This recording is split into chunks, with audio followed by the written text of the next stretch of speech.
Salut les petits potes, c'est Delcor, j'espère que vous allez bien. Aujourd'hui, on se retrouve pour une histoire vraiment de dingo. Enfin, tu vas voir, la mécanique, elle change d'habitude, mais c'est quelque chose que justement, on a envie de voir. Et moi, j'ai envie de vous le partager. Alors, je te propose qu'on perde pas plus de temps. Si tu veux soutenir, tu connais le meilleur moyen, c'est un petit pouce bleu et un abonnement. Sachant que je te rappelle qu'on est sur un projet 50K, c'est-à-dire qu'à 50 000 petits potes, on fait une vidéo thread d'horreur par jour pendant un mois. Bon, bien évidemment, c'est peut-être soumis à une condition, une date de limite.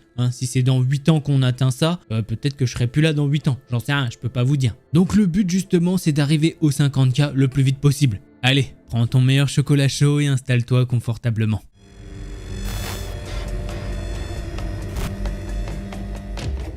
Salut tout le monde. L'histoire que je vais vous raconter, sur le coup, elle m'a vraiment fait flipper. Car quand tu la vis, sur le coup, tu te demandes mais pourquoi moi ? Puis quand j'ai eu les réponses à mes questions, je me suis senti tellement bête et tellement triste pour ce qui est arrivé. Bon, tout d'abord, je m'appelle Sophie, j'ai 41 ans et je suis maman d'une grande fille de 20 ans maintenant. Je suis célibataire. D'ailleurs, petit clin d'œil à ceux qui seraient célibataires et qui passeraient par ici. Bref, je reprends, je vis donc seul avec mon chat Cameron et mes 2 lapins, Pipou et Popo. Mes animaux, c'est comme ma propre fille, j'y tiens énormément. Je vis dans une petite maison, un peu isolée car j'habite un petit village. Oui, il y a des maisons dans les environs, mais elles ne sont pas très nombreuses. Vous allez me demander, mais qu'est-ce que je fais dans la vie ? Eh bien, je suis aide-soignante. D'ailleurs, c'est pour cela que je me suis installé dans cette campagne. Il y a beaucoup de personnes âgées qui avaient besoin d'aide. Et puis, ça paye bien là où je vis. Alors, tout commence un jour d'été où il fait vraiment très chaud. Je pense que l'on devait être proche de la canicule si je me souviens bien. J'étais en repos ce jour-là et je m'occupais de mes animaux pour ne pas trop qu'ils aient chaud. Donc j'ai décidé directement le matin, vers les 10 h à peu près, de fermer tous les volets pour ne pas que la chaleur rentre. J'avoue que toute la journée, malgré le fait que j'ai fermé tout, l'air était resté très chaud, très sec. J'ai passé quelques petits coups de téléphone pour m'assurer que mes patients, ils boivent de l'eau, surtout pendant ces chaleurs. Bref, je fais ma petite vie, puis j'entends des bruits de pas en direction de ma cave. Surtout que je ne comprends pas, mais la porte de ma cave est entrouverte. Je commence à paniquer un petit peu et je me dis que c'est vraiment bizarre. Je n'y ai pas mis les pieds depuis au moins une bonne semaine dans cette cave. Donc je décide d'allumer la lumière et de rester en haut des escaliers. Et je demande le fameux « Y a quelqu'un ?» Personne ne me répond. Je descends quelques marches, puis je me stoppe. J'ai très peur et je sens mon cœur battre. Quand d'un coup, j'entends des cartons tomber et je vois Cameron sortir de derrière. En voyant ça, je suis tellement soulagé et je lui dis « Non mais ça va pas de me faire peur comme ça, Cameron ? Tu veux que je meure plus vite que mon âge ? Allez, viens, c'est dangereux ici. Il peut y avoir des outils ou des choses qui coupent. » Alors peut-être pour certains d'entre vous qui n'ont pas d'animaux, vous n'allez pas comprendre pourquoi je parle à mon chat ou à mes lapins. Mais c'est des êtres vivants qui peuvent tout à fait vous comprendre. Donc d'ailleurs, tant que j'y suis, respectez les animaux. Et ils vous respecteront. J'adore parler à mes animaux. Et je sais qu'ils me comprennent quand je leur parle. D'ailleurs, quand j'ai demandé à mon chat de venir, il est venu. Puis j'ai refermé la cave. L'après-midi a été un véritable enfer. J'ai essayé de me rafraîchir comme je pouvais et les animaux aussi. Alors, quand la soirée est arrivée et que j'ai ouvert un peu, ça m'a tellement fait du bien. À moi et aux animaux. Ils étaient contents et moi aussi. Donc on est resté un petit peu dans le jardin, tous les 4 à admirer le ciel. Puis on a fini par aller dormir. Petit détail qui va avoir son importance à ce moment-là. J'ai laissé la fenêtre ouverte pour avoir de l'air frais. Puis les bras de Morphée m'ont emporté dans un univers totalement parallèle au nôtre. Mais j'ai été réveillé car j'entendais des choses bizarres venant de mon jardin. J'étais totalement en panique. Je me suis levé tout doucement de mon lit, puis je suis allé voir ce qui se passait dans mon jardin. Puisque j'entendais comme si quelqu'un était en train de nager dans ma piscine. J'ai trouvé ça étrange dans un premier temps. Puis je me suis dit que c'était peut-être mon chat qui avait décidé de faire une petite trempette. Mais quand je me suis rendu compte de ma connerie, je me suis dit que non, mon chat il détestait l'eau, donc c'est pas possible.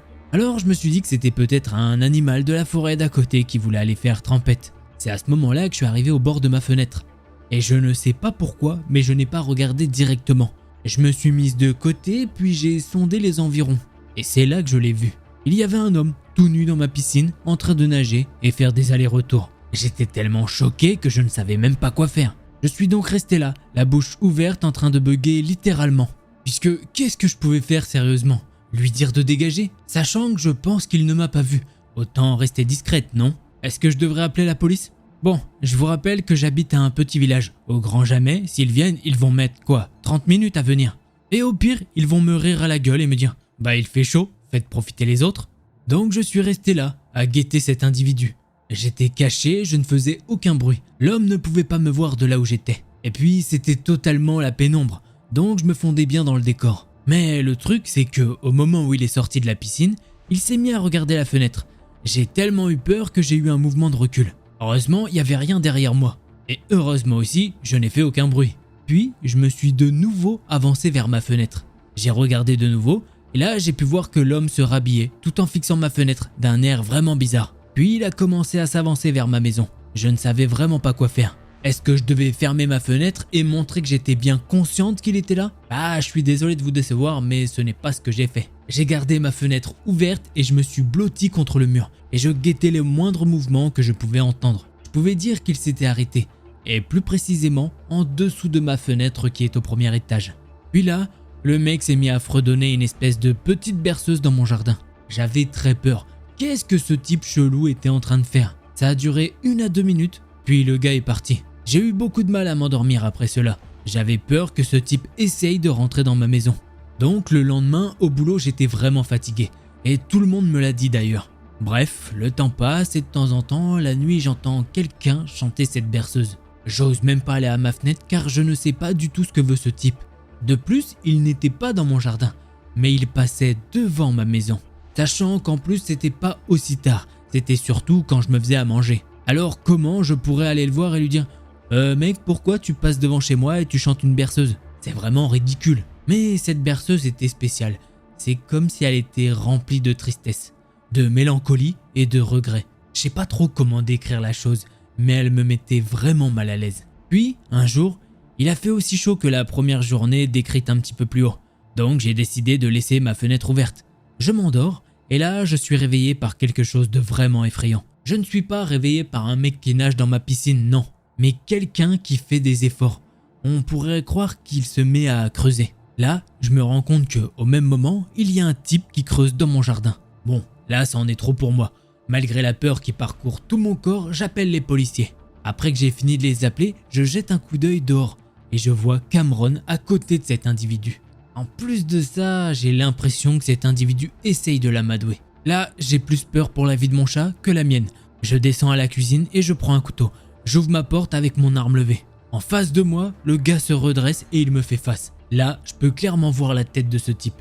Il a de la terre sur la tête et il tient une pelle et un os dans sa main. Puis juste à côté de lui, il a un sac. Je demande alors à Cameron de vite me rejoindre, mais cette fois-ci, mon chat ne m'écoute pas. Alors je dis à cet homme, toi tu bouges pas. J'ai appelé les flics et ils sont en route. Si tu touches à un poil de mon chat, je te jure, je te bute. Sauf que l'homme a l'air complètement confus. Puis il me dit, ce n'est pas du tout ce que vous croyez madame. Je peux tout vous expliquer. De mon côté, j'essaye toujours de faire venir Cameron, mais il n'écoute pas. Je dis alors à cet homme, ouais bien sûr, vous allez vous expliquer avec la police pourquoi vous enterrez quelque chose dans ma maison et surtout dans mon jardin. L'homme semble gêné, puis il me dit, oui, vu comme ça peut être bizarre. Je suis désolé de ne pas vous avoir demandé de rentrer chez vous. Là, je l'arrête tout de suite et je lui dis non, mais pourquoi je t'autoriserais à rentrer chez moi? J'ai pas envie de me faire buter moi d'ailleurs. Restez bien éloigné de moi et de mes animaux. Non mais, madame, vous me comprenez pas. Je ne vous veux aucun mal. Je suis juste venu chercher les restes. Je lui réponds alors, ouais mais t'es un sacré psychopathe de venir chercher les restes de tes victimes. De toute façon, la police arrive. T'es fini mon gars. Là, faut bien vous dire qu'à ce moment-là, j'avais un grand couteau de cuisine. Lui, d'ailleurs, avait lâché sa pelle et avait levé les mains en l'air. C'est alors qu'il m'a dit « Quoi?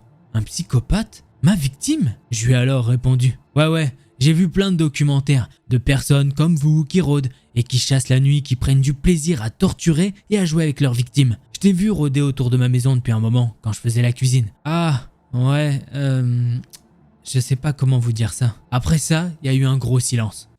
Je suis désolé que vous ayez pensé que j'étais un psychopathe et un meurtrier, mais si je suis ici, c'était pour récupérer les restes de mon chien décédé. Il m'a accompagné pendant toute mon enfance. Ouais, bien sûr, je vais te croire. Non mais je suis pas débile à ce point, on va attendre sagement les policiers ensemble. Là, heureusement pour moi, j'ai pu voir Cameron qui rentrait dans la maison. L'homme me dit ensuite, vous savez, je n'aurais jamais fait de mal à vos animaux, ni même à vous.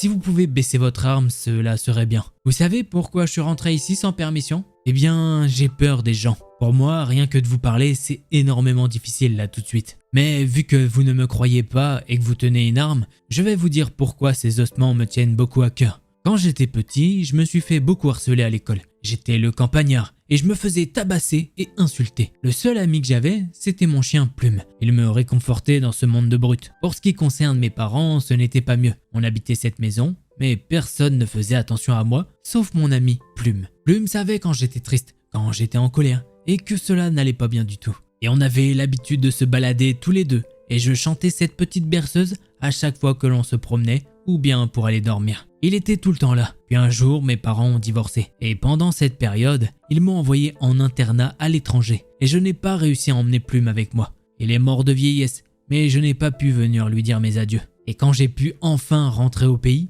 eh bien mes parents avaient vendu la maison. Et ils ne m'ont pas dit où était enterré mon chien. Je leur en ai vraiment beaucoup voulu. Et j'ai appris que très récemment qu'ils l'avaient enterré dans notre ancienne maison. Voilà, vous savez tout. C'est pour cela que je rôdais autour de votre maison. Je n'osais pas vous demander de me rendre les ossements de mon chien pour les déplacer et que je puisse venir lui parler. Là, j'étais complètement abasourdi par l'histoire que ce jeune homme venait de me raconter. Je le croyais qu'à moitié. J'avais mon côté rationnel qui me disait que c'était peut-être un piège. Et j'avais aussi mon côté avec l'amour des animaux qui me disait que c'était peut-être vraiment le cas. Puis les policiers sont arrivés et ils étaient sous le choc. Dans ce petit village, tout le monde se connaît. Et quand ils ont vu l'homme qui était devant moi, ils l'ont tout de suite reconnu. Ils m'ont dit que oui, effectivement, les parents de ce jeune homme avaient mis les ossements du chien dans le jardin. Un des policiers m'a même dit qu'il avait été un ami de la famille et qu'il n'avait jamais compris pourquoi Matt, le jeune homme qui était en train de creuser, n'avait pas assisté aux funérailles de son chien qu'il l'aimait plus que tout. Voilà mon histoire. J'espère qu'elle vous aura plu. PS, tous les méchants n'ont pas un fond méchant. Certains ont juste une raison. Ah, comme je vous l'avais dit, nouvelle mécanique. Ah là, ouais, clairement, je m'attendais pas à ça, moi, personnellement, à la première lecture. Je m'attendais plus à une intrusion. En mode, ou stalking, quelque chose comme ça. En mode, le gars, il vient faire chier un petit peu son monde et tout. Il fait du repérage, il va lui faire des trucs un peu zinzin. Et au final, bah non, c'est pas du tout là-dessus qu'on finit. Donc voilà, je sais pas si vous aussi, vous avez bien kiffé la petite mécanique. Moi, j'ai kiffé, c'est innovant. C'est pas tout le temps qu'on voit ça. Voilà, bah, t'hésites pas à me dire ça dans les commentaires. Si t'as kiffé, bah tu peux aussi me le prouver avec un petit pouce bleu, ça fait toujours plaisir, hein, oui ça c'est vrai. Et si t'étais pas abonné, eh ben n'hésite pas à le faire. Bon, si tu veux un petit peu plus de thread horror parce que je sais que cette vidéo était assez courte, je t'invite à aller voir une de ces vidéos là. Allez, c'était Delcor, en attendant la prochaine vidéo, portez-vous bien, tchuss les petits potes.